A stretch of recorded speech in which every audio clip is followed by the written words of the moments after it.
Machine learning. Machine learning. Theory paper. Yes, man, theory. Object to know. There is theory on 19. Okay. Right. So just let me know if you can see the PPT. Yeah. Yes, now it's visible. Okay. How do I ignore this?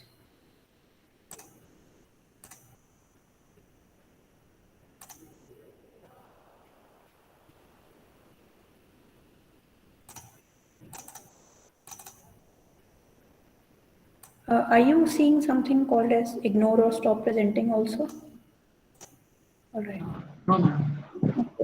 Right. We can move forward now. So in our previous lecture, we had got bit of knowledge about testing, the importance of testing, and we looked at testing in the perspective of the software failures, that how errors overlooked during the development and even requirement gathering phase can quickly assume a shape of much more bigger faults and failures when they are not looked into picture. So uh, unit testing is a sort of dynamic testing, usually done in an automated manner when the code base is large. So it is not new that codes are also written for unit testing and integration testing and system testing. But when you are working on a small level module, you might also want to do manual unit testing, testing you know units of your system manually. So basically unit test and sometimes called as module testing, in this basically you're testing each module alone, whether or not that particular module is working fine individually. So you remember you created a functional decomposition diagram.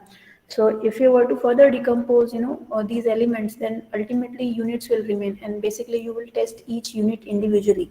So that would be unit testing. For example, when you're trying to create a library management system, and you have created a search bar, and that search can identify books based on the author name, the subject name, or the most recent publication in a given year interval, and you want to test this. So that would be something that falls into unit testing. Okay, so unit generally could mean classes, methods, packages, or even functions. Basically software is a collection of functions. So it totally depends on you how you are defining unit in the context of your work. So when you're presenting your testing strategy in your final presentation, it would be nice if you can specify what exactly you mean by unit when you are presenting the testing strategy, so that I and your team are on the same page and we understand unit in the same language. So unit is a generic name. You can identify what you want to identify unit as in your project.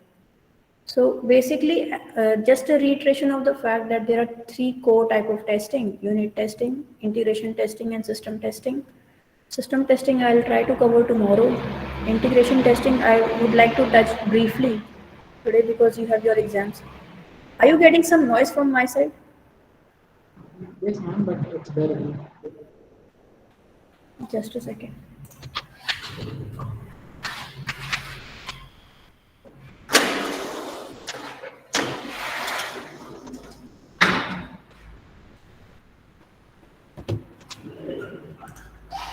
All right. So unit testing is done to test smaller pieces in isolation, before they can combine into other pieces. So, so you need to identify the unit in your particular system so that you can do the unit testing properly. So that definition and that understanding of unit is extremely important before you go into unit testing.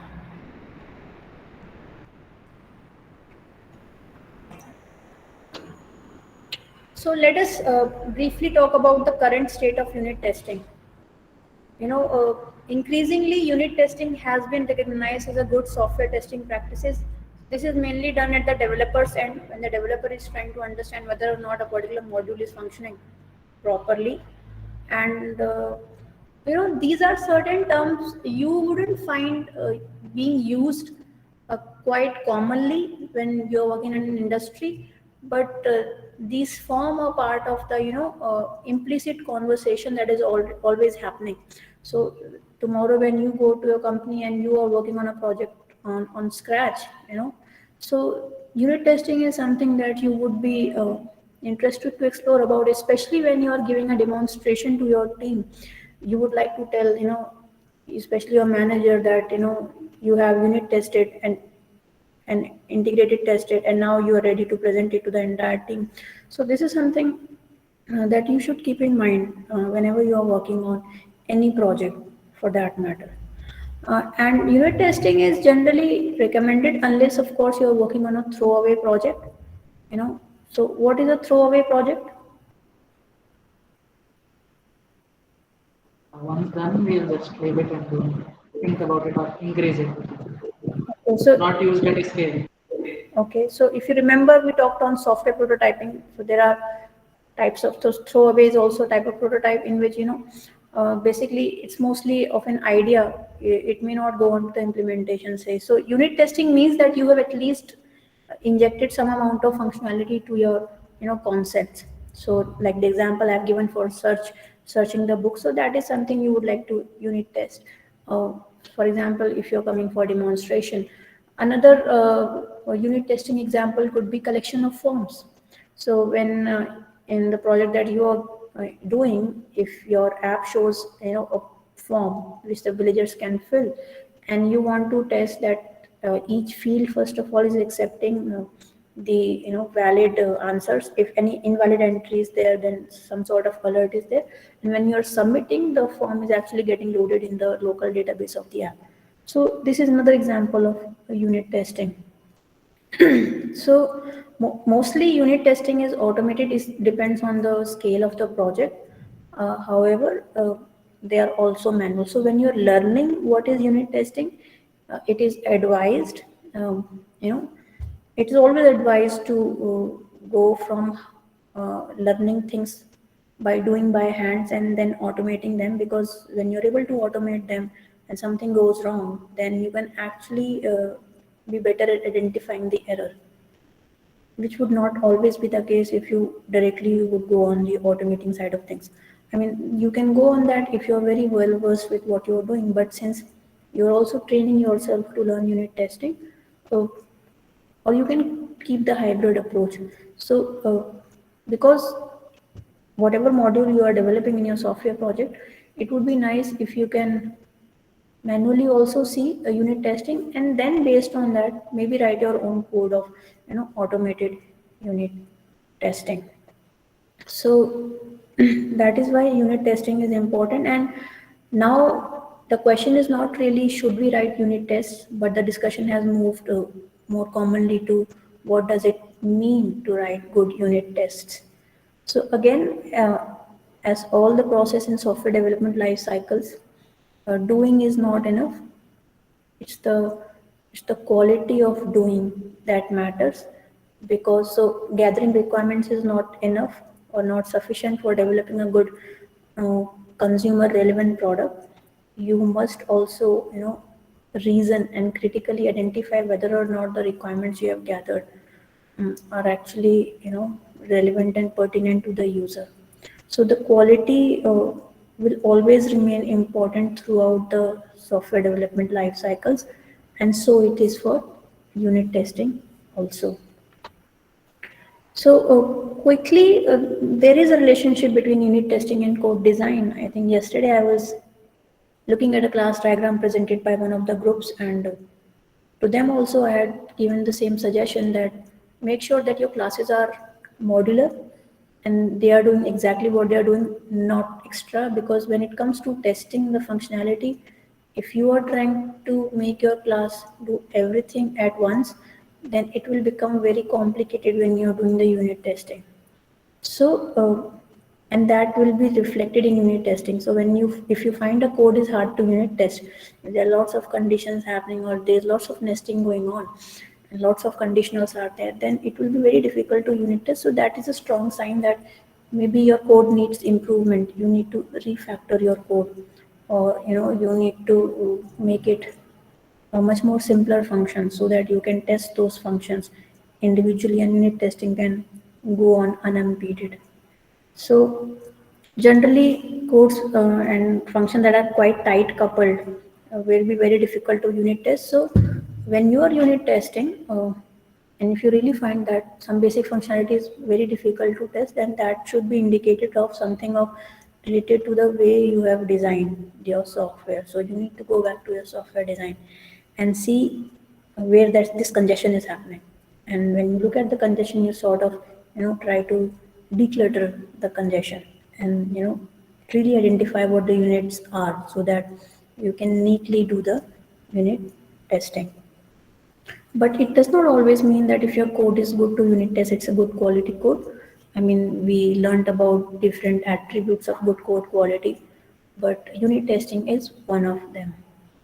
So in the end, the goal of unit test is to enable sustainable growth of the software project, because the software is always expanding and scaling, and quickly, because lots of code modification is always going on as and when errors come up. So there is a possibility for regression in which the function is not working as intended. So, and each time you increase the functionality of your software, that means that unit testing has to be also done for the additional feature. So that is why, go step by step. And whenever you are writing or developing any new functionality, uh, be prepared to test it.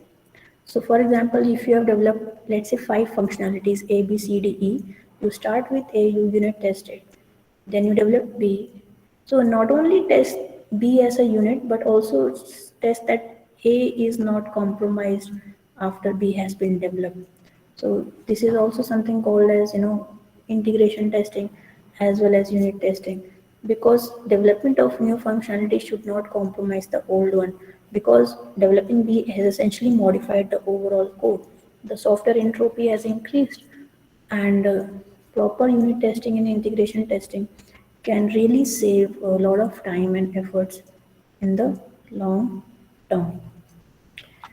So, talking about good or bad tests, again, I mentioned briefly on the quality of testing. It is not just enough to write tests. So remember defensive programming.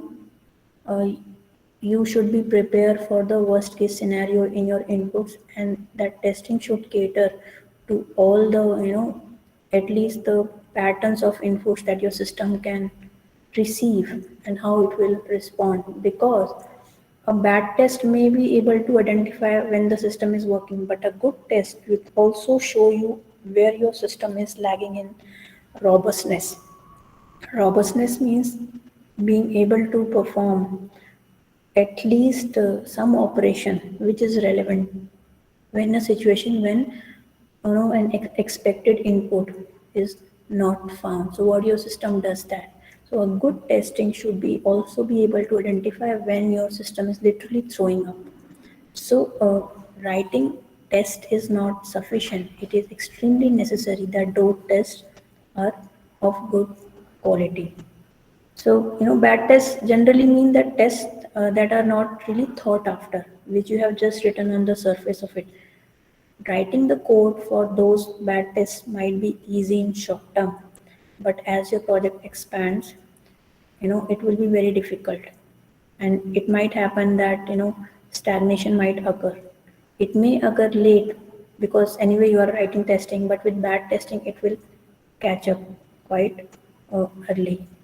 So ultimately, since you're investing so much of time in understanding how to write a test, you might as well want to really sit with your team and really try to understand, okay, what is it we want to test, and what is the best way we can test it, and what are the situations in which our module will not perform what it is supposed to do. What are those conditions, what are those breaking points in which our system will literally fail. Let us try to test that. Much later, most of you, initially when you were learning software engineering, you had said that non-functional requirements are not mandatory, but gradually as we talk about testing, you will at least have a perspective of why NFRs are equally important than FRs. So, uh, do not just write tests without planning. Sit down with your team, see what all functions your system is performing, And for each of the function, try to identify a proper scenario in which you can aggressively test that particular function or that particular functionality from all the angles. Now that would make a good test. But don't get too much caught up in testing because there is always a trade-off between time spent in testing and delivery of the product. So have a balance of it because when you're presenting and I ask for a certain situation, then your team must be, at least ready with some reason or at least some perspective, not exactly the right answer, but at least some thought on a particular situation that I might raise when you are trying to present your work. So look at this plot. So you remember in our previous class, the plot had only two lines, curves for with test and without test and with good test. See what happens with bad tests. What is happening here?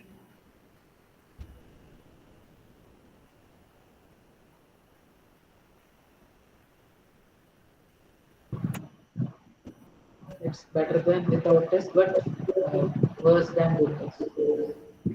Yeah, so for a given level of progress, I want to draw a vertical line over here. For a given level of progress, the time spent with good tests, to achieve that progress is much less as compared to without test, but with bad tests, so bad tests fall somewhere in between. So even though testing with bad tests is better than without tests, but there is still, a lot of gap that remains with good tests. And as the progress increases, this gap will always increase. And since you're always going to have, testing, so forget about that curve without test because it is a written thing that since you are developing, you will always be testing. So the goal should always be, to sort of minimize the gap between the curves with good tests and with bad tests. So even though, on the surface it might look okay, at least I'm writing some tests. And even though that is better than not writing tests at all. So that's a I wouldn't say that's a valid argument. I mean, that's defensible up to a certain extent, but since you're targeting for certain quality assurance with your software, it really pays to really think deeper about the good tests. And when I say good tests, don't get overwhelmed by how will I test my such big module. Divide, categorize, identify the section, decompose your. That's why we made the functional decomposition diagram so that you can design your tests accordingly. You see, everything that you have done will somehow be connected to what you will be doing. And the quality of effort that you have given in the previous will be very visible as you move forward because that will directly be used as you proceed forward with your work. But before integration testing, I want to show you an example of unit testing.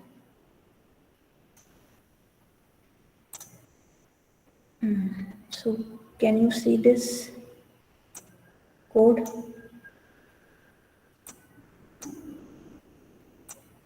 Can you see the workspace?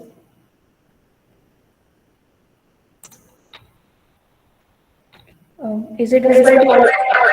Yes, ma'am. Okay, thank you.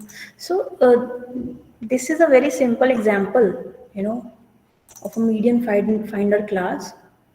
So here what we are trying to do is there's a given array and you are trying to calculate median. Okay. So this is where the input is changing and this is the function wherein the median is calculated. So based on whether the array has even values or odd values, the median is returned. So suppose this is the function that has been written for computing of the median. Now I want to test it whether or not it is actually returning the valid value. So when you are testing something, you provide some predefined inputs when you're trying to test it. So here I create a unit testing class, sorry, a function, a unit testing function, which is sort of, also asserting whether or not the value that this function median is returning are valid or not. So I will So if just have a look at this function for a while and tell me what is happening here. Can you read the characters? Yes, ma'am. What is Yes, ma'am. assert function? Hmm? What is assert?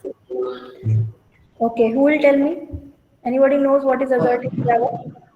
If it is true, it doesn't do anything. If it's false, it says it's false. Yeah, or it prints something like this. Okay. So assert basically is asserting whether or not this condition is true. If it's true, then it doesn't do anything. If it's false, then it will print something like this. So it's like testing, asserting.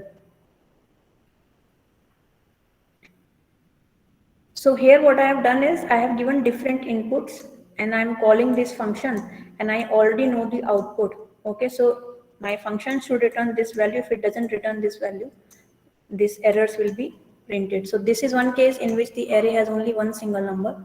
This is another when there are odd entries in the array, and here when even entries, and that exception handling is there. So let me do one thing, and this is my function for median. Okay, so naturally I am testing this function by this unit testing. I have given some inputs, predefined inputs, and I know their outputs, and I am testing whether or not. So this is a very crude example of unit testing, automated unit testing, but nevertheless it will help you to gain the perspective. So here I have written, there are two times I am using this particular array values, and first time it's printing its median, and second time again I have changed certain values, or use the even numbers and then presenting, and then I'm calling unit testing. So let us see what happens when I run this program.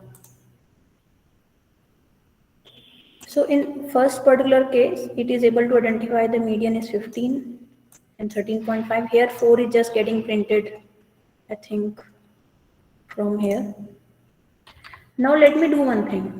Let me say, so for example, I made some error in the median function. So let's say I'm returning median plus 1. So something is wrong with my function. So in my implementation of the function, I have done something wrong. But when I'm testing, okay, because I'm testing it on some predefined values, I know the answer. This is very similar to, I think, what I had told a group, that when your analysis engine is doing some results, doing some computation, so you know what it is doing, but there has to be a way of testing it, and that testing can only happen when you have some predefined inputs and predefined outputs. So let's see what happens, how this unit testing will tell me that, because if this function would not have been there, then I will not see anything wrong with my system. But because I'm testing it, and here I will get to know whether or not what is wrong with my system. So here you can see that in the unit testing, it has failed at in the first entry only. So here the median return is actually, I think, 4. So it is not matching because it's median plus 1, and for a single value the median is that number itself. So it is returning median plus 1. So here the wrong median was, so this has come up. See what would have happened if I would have not used this. So if I comment this,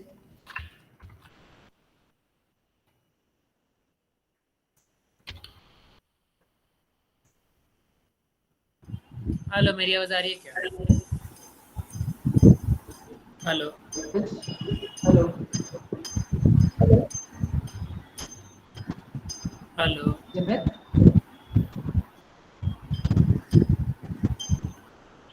who is it? Okay, so just Maybe I missed. okay, maybe he was on call. It's okay. So just briefly, I wanted to explain very in a simple manner about unit testing.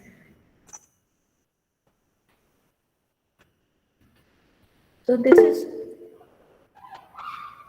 okay. So this is the very basic philosophy of unit testing.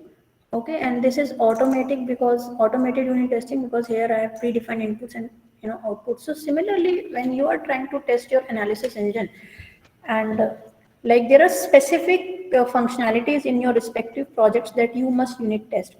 In library management system, since search has Search is an important function. Before demonstrating, at least unit test your search functionality.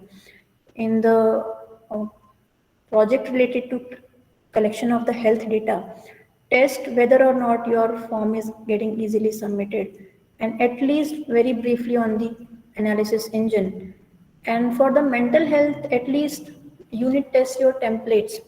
So based on the user's response, is the question coming up fine on how the user's response are being used to identify the next valid question if you are following this sequence, or if you are following a predefined sequence, you should see that questions are coming up without much lag after the user's response.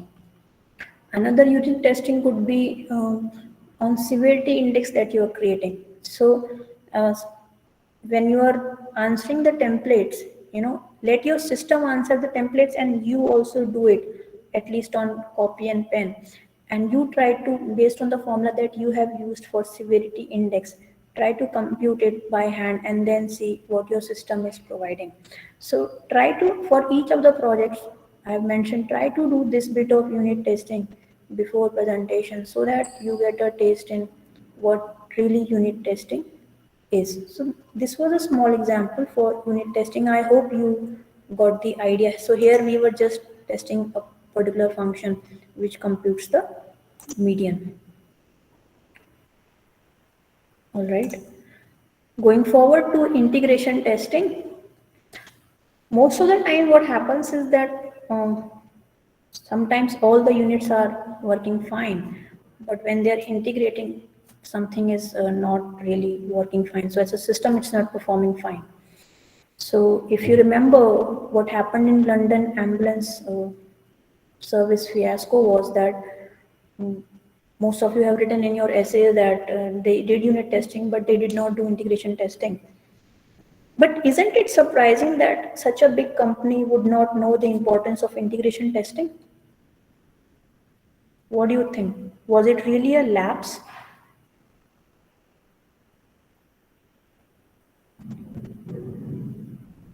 Ma'am, it was a management problem. The management did not care about these things. So what would make management not care about something as important as integration testing? Why did they overlook it? Or was it uh, just a casual thing they did without thinking too much about it? Because they knew the number of people the service is catering to. So doesn't it surprise you to write that they did unit testing but they did not do integration testing? Isn't it too surprising?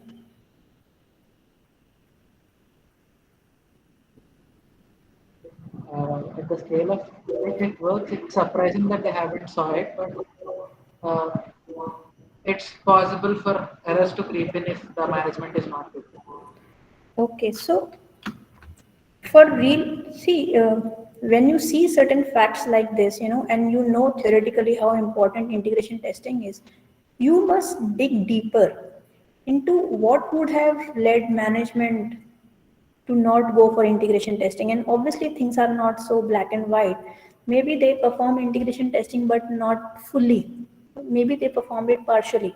So when you really go deeper to understand why they did not really, were aggressive in integration testing, then there is something that you can learn about the external parameters that somehow can impact, the overall testing. Maybe time has something to do with that. They anyway gave a very short period of time for the release of the product. Maybe because of that, they could not do the integration testing, but see the costs associated.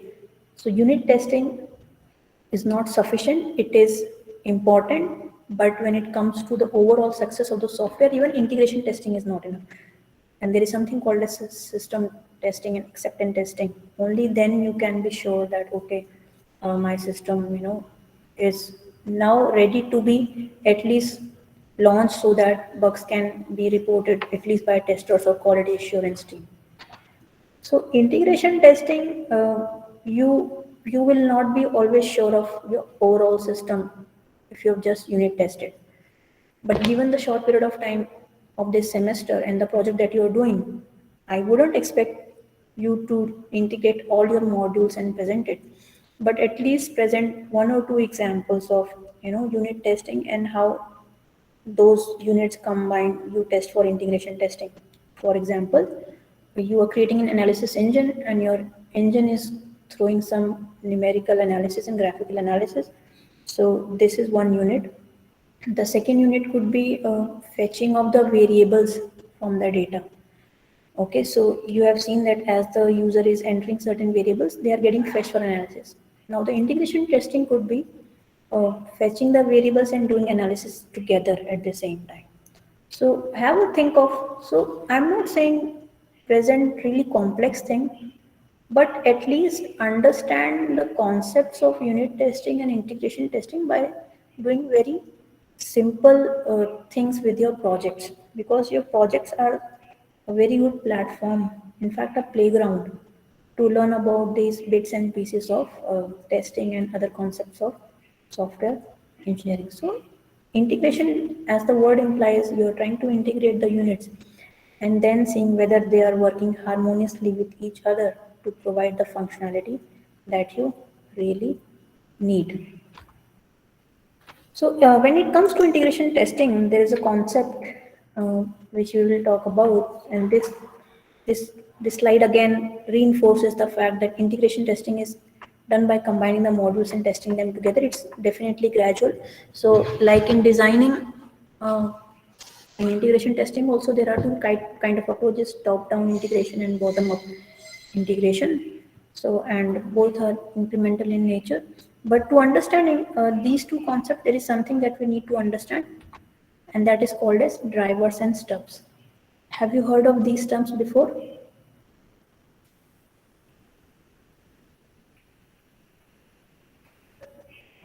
Yes.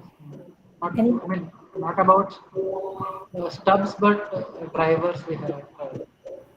So maybe drivers you would have heard in a different context than software engineering, or are you talking about software drivers?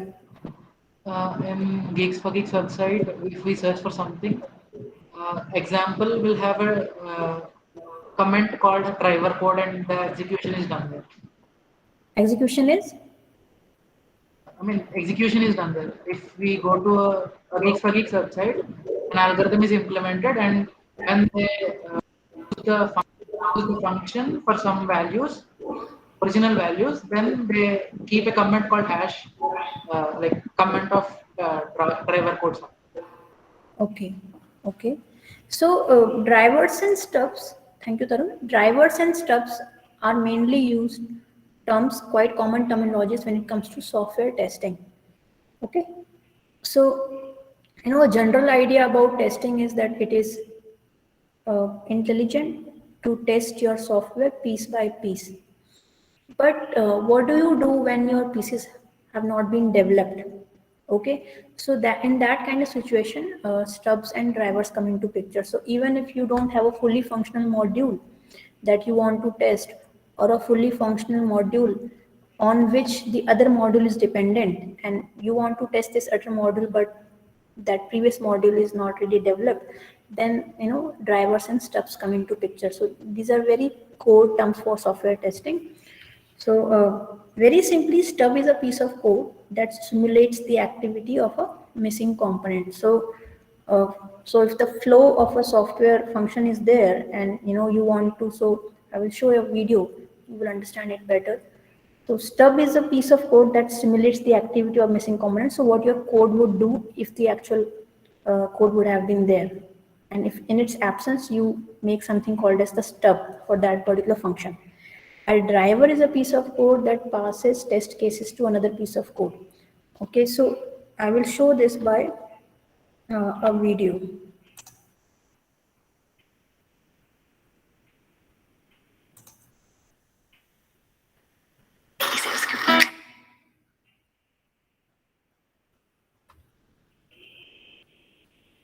I'm sorry, I don't have an ad blocker on Microsoft Edge.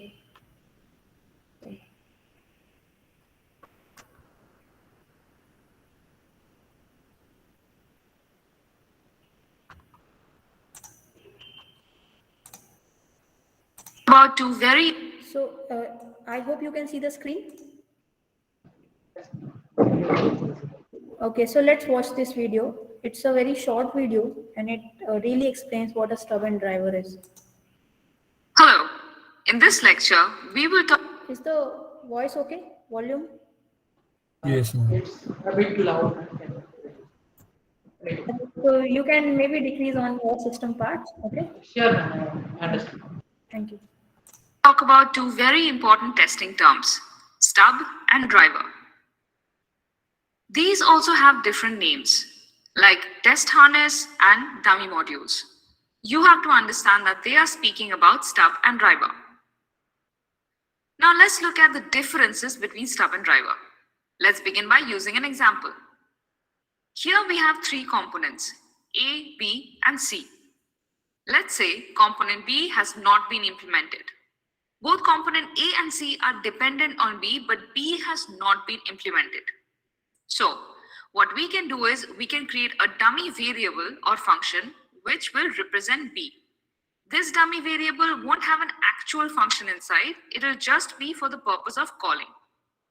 If A or C need some parameters from B, then B will have those calling parameters. So what does that mean? When does B become the stub and when does it become the driver?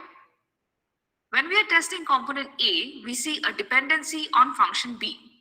Since B has not been implemented, we write a dummy variable and that is called a stub.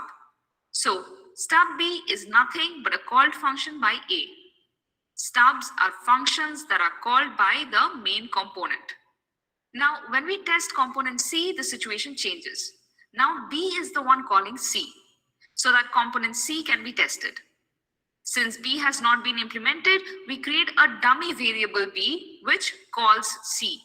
So here B is a calling function, whereas here B was called by A. And that's the main difference between stub and driver. Stub will be called by another component, whereas driver will be calling the other component. If that's clear, then let's look at some definitions. What is stub?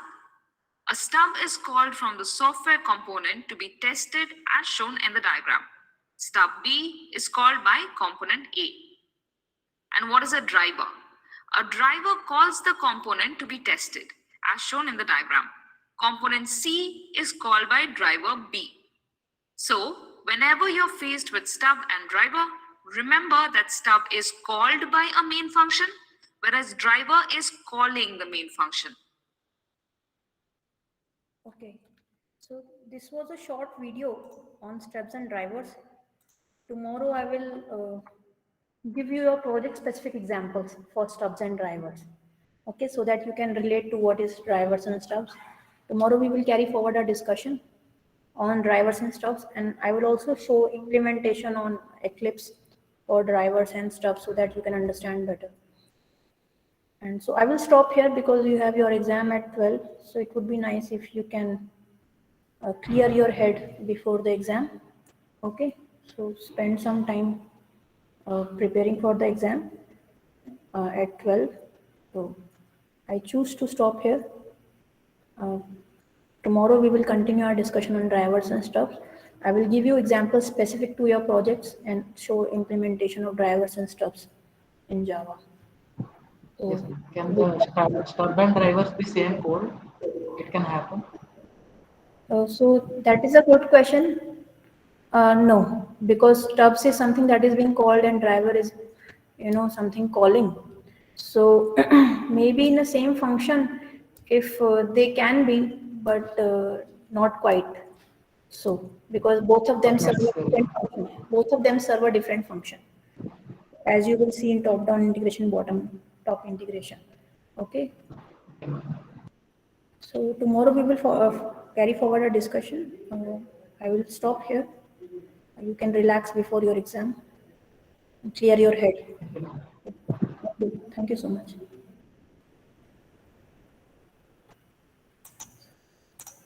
So I will end the class for today. Tomorrow we will meet again. Thank you.